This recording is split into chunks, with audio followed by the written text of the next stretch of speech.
Hello everyone and welcome back to another episode of FPL Fan Zone.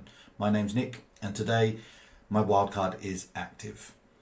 So game week 6 wildcard, I'm going to reset my team after another disappointing game week 5 for me in losing another million places.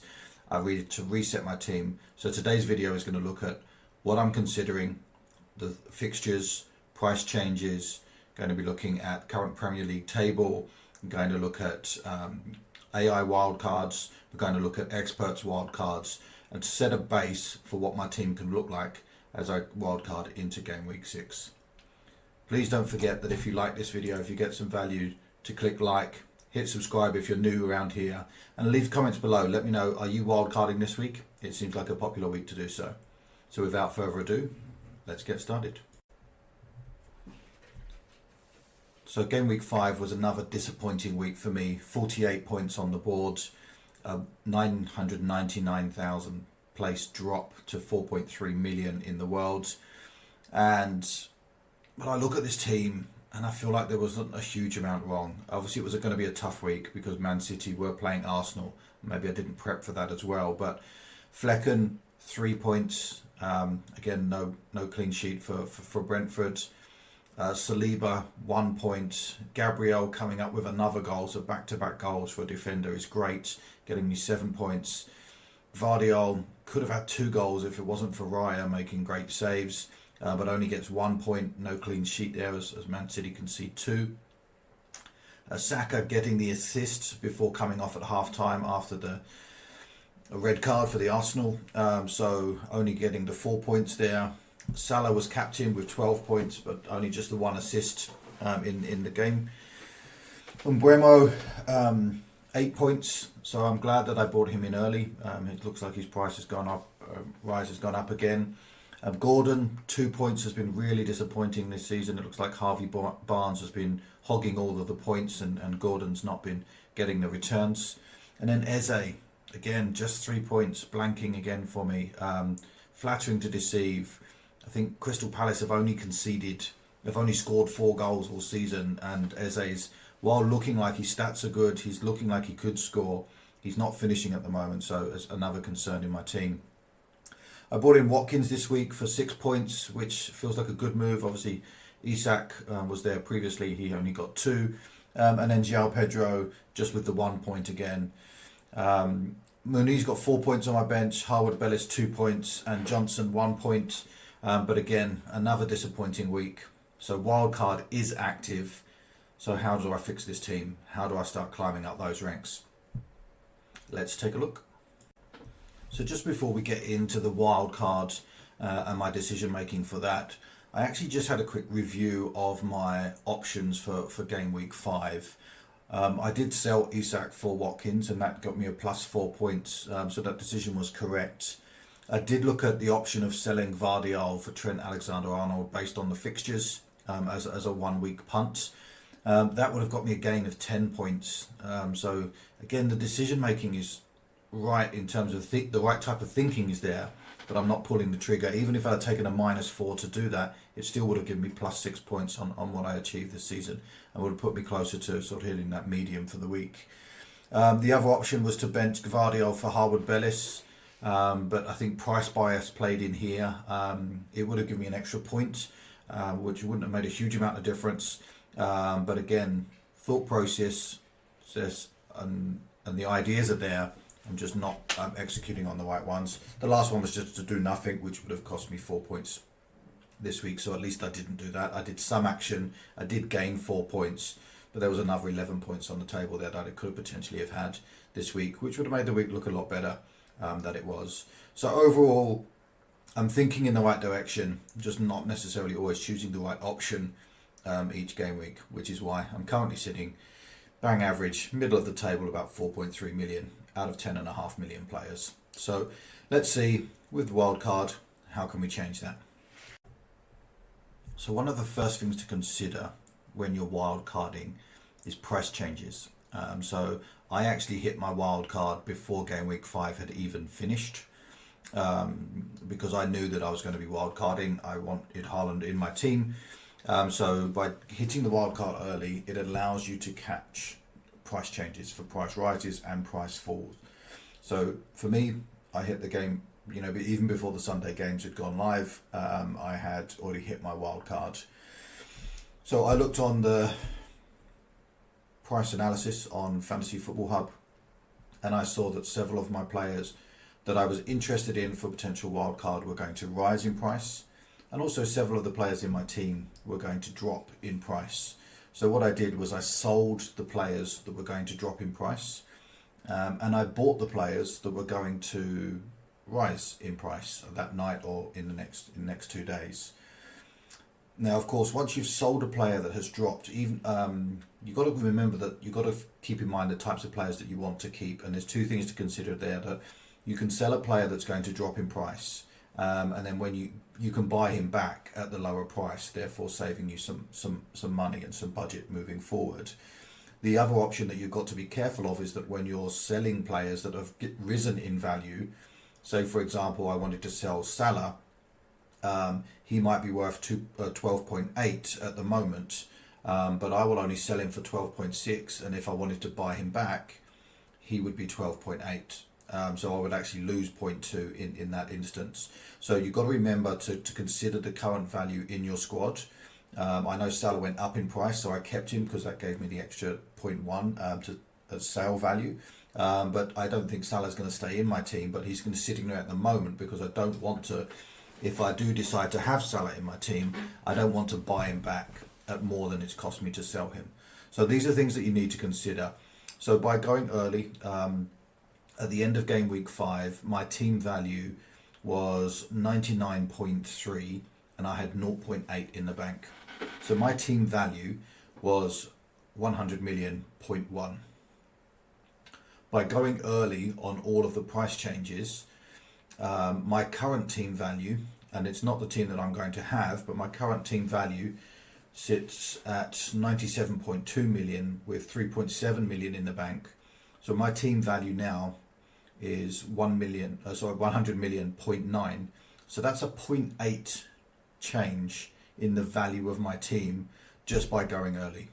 Now, not all of those players are going to stay in there, and obviously if I sell them, those that have made that 0.1, I'm not going to get any gains. But if I do want to keep them, they're not going to cost me 0.1 more. And as I said, even I just kept this team now, I've actually made 0.8 just by going very, very early in the game week. So it can be quite complicated. You've got to be careful not to drop or sell players that you have value in. But don't forget that you can sell players that are going to drop in value. Players like João Pedro, for example, would drop in value. Gvardiol has the potential to drop in value this week. So if I wanted Gvardiol back, I sold him at 6 million, but I could buy him back at the end of the week at 5.9, which gives me another 0.1 in the bank to spend somewhere else later on in the season. So price changes are going to be really important when considering your wildcard options. Next up, in terms of consideration, is do I need to adjust my thoughts on who are the good teams and who are the bad teams? So at the start of the season, I have, and as I go through the season, I kind of have a thought in my process of which teams are good and which teams are bad. So it's just always good to remind yourself, if you look at the Premier League table, and I apologise for those that are looking on mobile, this will be too small, but you look at the Premier League table in the app or on the desktop, and you'll see here that Man City, Liverpool, Villa, Arsenal, Chelsea are in the top 4, top 5. Chelsea is a bit of a surprise to me. I'm considering Chelsea as a team that's going to have a bad start. They've got a new manager. They've got too many players. But actually, they're on a bit of a, they've won 3 of their last 4, and the other one was a draw. They've scored 11 goals, so they're scoring a lot of goals and not conceding too many. So actually, I need to just adjust my thought process on Chelsea, on what they look like moving forward. Down at the bottom end of the table, things like Wolverhampton, Everton, Southampton, Ipswich, Leicester are all down there. But the surprise for me is Crystal Palace. So obviously I've got Eze in my team. I had Mateta in my team as well, already in the first 4 game weeks. But Crystal Palace have lost 2 and drawn 3 of their first 5. They've only scored 4 goals and conceded 7. So their defence is appalling. their attack is very, very poor. So I need to adjust my personal rankings on where I think Crystal Palace are moving forward, and it might be a time for me to drop Eze out of the team. So that's just something to consider. I just reset my thought process on which teams are doing well, which ones are not, and then therefore I can make those decisions when I'm adjusting and looking at the fixture difficulty ratings. So I then next up look at the next coming up fixtures for the next 6 to 8 game weeks here. So this is a sample of 7 of the FDR rankings on the FPL app.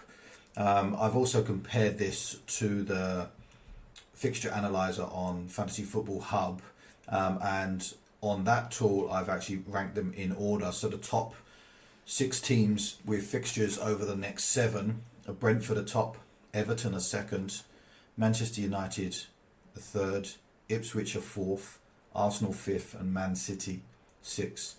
So if I go back and look at the Premier League table, I can see that teams that had, for example, the best defence would be Liverpool, Arsenal, Brighton and Nottingham Forest, which is again a bit of a surprise there. You wouldn't expect Brighton or Nottingham Forest to have strong defences, but they've had some of the best in the league so far. In terms of the best attack, you've got Man City, Chelsea, Liverpool and Aston Villa. So obviously looking at Man City here, there's a clear person that's not been in my team since start, who will be included in. And then sort of if you look at the worst defences, you've got Wolves, Everton, Southampton and West Ham. Or worst attacks, you've got Southampton, Ipswich and Crystal Palace. So you just need to take all of that information and use it as you will. But there's some interesting ones here. Obviously that Everton fixture list is just full of green. Brentford has a really nice run over the next 7. Manchester United have not been on my radar at all. They're very mid-table at the moment. But if you look from game week 8, there's a bit of a fixture swing for them in 2 weeks' time. So I certainly wouldn't be looking at bringing them in versus Tottenham or Villa. But then after that, the fixtures do get a lot better for them. And then Arsenal and Man City are pretty much fixture proof. Obviously now that they've played each other, the Arsenal does have a bit of a tougher run with Liverpool, Newcastle and Chelsea in 9, 10 and 11. But the Arsenal defence is looking great on that at the moment. So, and obviously Man City have got Newcastle away this week, who have not been great defensively. But then after that, there's a sea of green. So certainly we'll be looking at how do I get some Man City players into my team. Next up, what we're going to look at is this is the Fantasy Football Hub AI recommended team. Now this team will change throughout the week depending on midweek fixtures, depending on any injuries or and changes in the squads that happen between now and the game week 6 deadline. But based on my current team value of 100.9 million, the AI team has recommended Flecken in goal, Saliba, Gabriel and Robertson in defence, Saka, Palmer, Umbremo and Eze in midfield, and then Haaland, Wood and João Pedro up front. And then on my bench, Fabianski is 4.0, Greaves, Winks and Face, which is quite an interesting team here. And if I look at this, I'm quite happy just looking at this as an AI recommended team. You know, it would be Gvardiol to Robertson, which seems like a straight swap. Liverpool defences looked really, really great. Now, they're not high on the fixture tickers, but they've just looked really strong defensively so far. Palmer is an interesting one for me because, as I said, I have a preconception that Chelsea aren't that great, but he has been involved in a lot of the goals. They are scoring a lot of goals at the moment, so certainly one that I'm considering.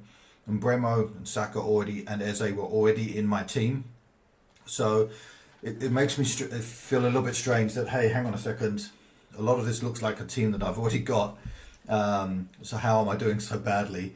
Obviously the big difference here is that Erling Haaland is in this team as opposed to Salah, so that obviously helps, and the whole reason that I'm wildcarding is just to bring him in without having to take a points hit. And then Chris Wood and João Pedro as the front line. So I quite like this team overall. For me, the concerns would be Palmer and Eze in that team. The rest of the team I quite like looking and moving forward. But let me know, guys, what do you think of the AI team? Is it something that you would use? Again, this is just one data point. Let me look at the next set of data points for other AI, for other wildcard teams. So next up for me, I watch a lot of YouTube content. I listen to a few podcasts. So I went through and picked 10 YouTube of FPL experts that I follow and have followed for the last couple of years. And I then looked at all of their Wildcard 6 teams that they have selected. And surprisingly, across the 10 different options that I looked at, these players were picked in at least 7 or 8 of every team. So you've got Raya in goal. All of the experts picked Raya, but the AI team picked Flecken. Alexander-Arnold, Gabriel. So let's start with one that's at 100%. So Gabriel, Saka, Umbremo, and Haaland were 100% in every team from the experts. So there are 4 players there that are going to be template across all the teams. Alexander-Arnold, Pedro Porro, Semenyo, and Chris Wood all were in at least 7 or 8 of the 10 teams that I looked at across that as well. And then Rodgers and Greaves were in most teams as well. Actually, I think Greaves was in all 10, and I think Rodgers was in 8 or 9 of them as well. So you can see here that there's a real template forming now, and then that allows you to then pick 3 or 4 differentials to try and climb the rankings. So they all had a 4.0 goalkeeper. That ranged from Begovic to Fabianski to Iverson, but none of the 4.0s are playing, so it really doesn't make any difference in that sense. They all had a 4.0 or 4.1 defender as their 5th player. But the last 2 spots for up front ranged from McNeil midfield and up front ranged from McNeil to Cole Palmer, and from João Pedro and Calvert-Lewin all the way up to Dominic Solanke on that as well. So there's a bit of a range. Obviously, people have different budgets available on this. But realistically, if you wanted to pick the cheapest option here, you'd be looking at about 96 million, just under 97 million. So everyone should be able to afford this team on that, obviously, as long as you're picking your differentials in the lower price brackets. Obviously, this goes up to 1.2 million if you're starting to pick Cole Palmer, Solanke, and picking a 4.5 defender, which obviously a lot of people won't have that kind of budget available at this point in the season. So you still need to be a little bit flexible in those coming spots. So one of the questions that I got asked by one of the community was, so who's essential? And I think right now, if you want to try and stick with the pack, if you want to have a good solid base, right now it looks like Raya in goal is the number one choice. The Arsenal fixtures look great. Arsenal defence has looked amazing. And then obviously Gabriel with recency bias and 2 goals. He's looking a real goal threat from corners at the moment. People are doubling up on that Arsenal defence.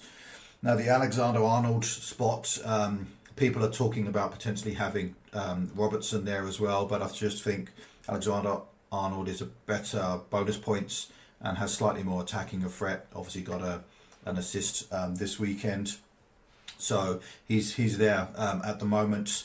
Midfield, Saka and Umbremo has been selected by everybody. Arsenal and Brentford both have a great run of fixtures moving forward, and then up front it seems like Haaland and Wood are the main 2, and then obviously there's a variety of Calvert-Lewin, João Pedro, Dominic Solanke as your 3rd striker there. Greaves as a 4.0 seems like a very popular choice. He looks he's got the passing the eye test, doesn't have a huge amount of attacking threat, but does get some opportunities in there as well. And then the rest of the team is really up to you to start to pick on who you prefer on that as well. So I'm not going to go too much more into detail into where I am, but this is just the first starting point for me for the wild card. I'll obviously keep an eye on price changes, and in my next video I will start to look at some of the player comparisons for those spots that are still up in the air. So right now this looks like the base of my team, the essentials that will be sitting in there for Wildcard 6, and then outside of that I will start to play around and look at the data for individual players, looking at player comparisons, looking at individual fixtures, looking at fixtures that coincide nicely so that you can rotate players in and out depending on difficult and easy fixtures as well. So that will coming up in the next video, but right now These are my essentials for a Wildcard 6. So once again, everyone, thank you very much for watching FPL Fan Zone.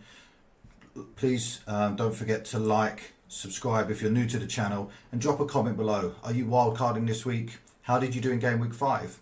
Is there any players that you think I've made mistakes on in being essential for the wildcard? Or are there any players that you want to see me look at and compare in the next video that's coming up in a couple of days' time? Let me know in the comments below. But thanks again for watching. I'll see you all on the next video.